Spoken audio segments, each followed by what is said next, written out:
Today we're working on a Kawasaki Mule 4010. This Kawasaki Mule is running a little sluggish. It's equipped with a 3-cylinder diesel engine.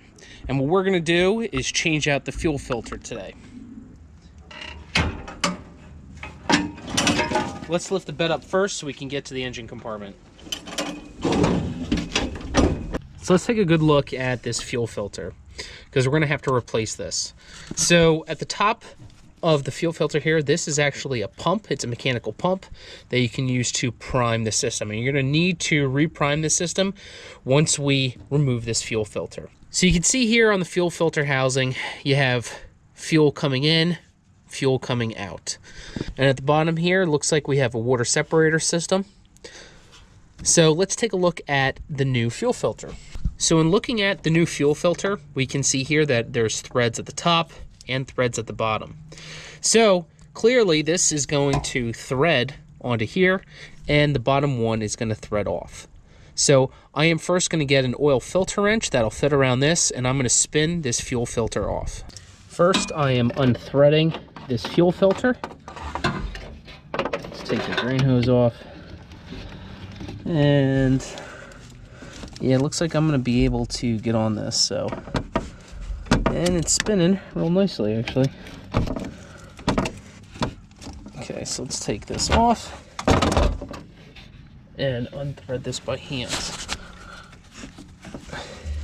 I put a little catch can system at the bottom so I can drain out any fluid that's hanging in here.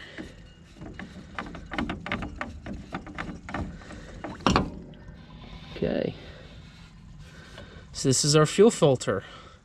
Let's get the new one prepped. So I'm going to drain out the diesel oil.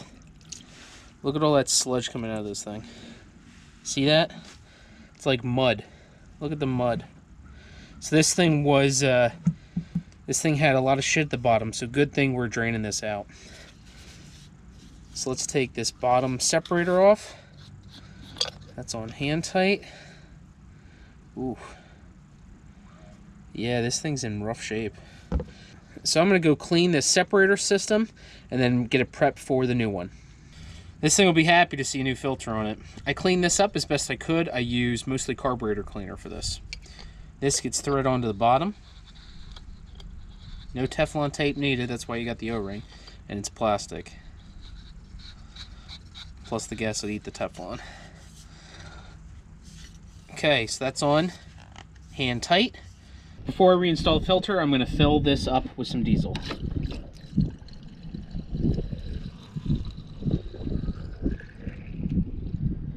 You're going to want to fill it up as best you can, and you'll use the hand pump to get out any extra air bubbles.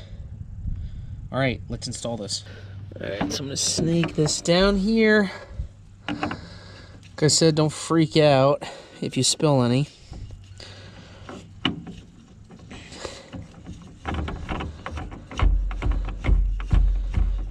Spinning her right on. Let's take a rag. All right, she's on there nice. Put the drain plug on. Perfect. Let her chill like that. All right. The bleed screw is pretty loose. I'm just gonna pump. You hear air's coming out of there. Let's tighten it up a little bit.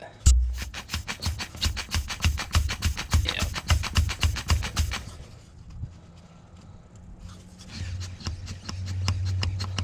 I'm tightening it up, and you can see air bubbles coming out. And actually, fuel's now coming out. So I'm going to keep cranking on it until just fluid is coming out. So I don't know if you can see that, but I just have diesel bubbles coming out now.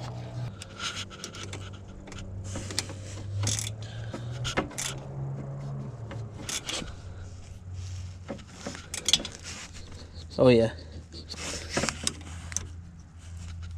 Okay.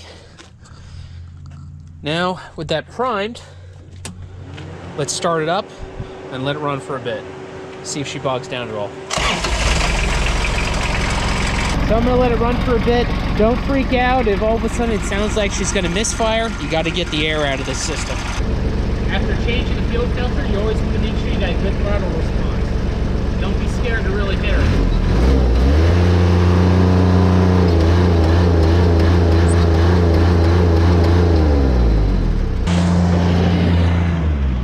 Make sure you keep up with the preventative maintenance on your equipment.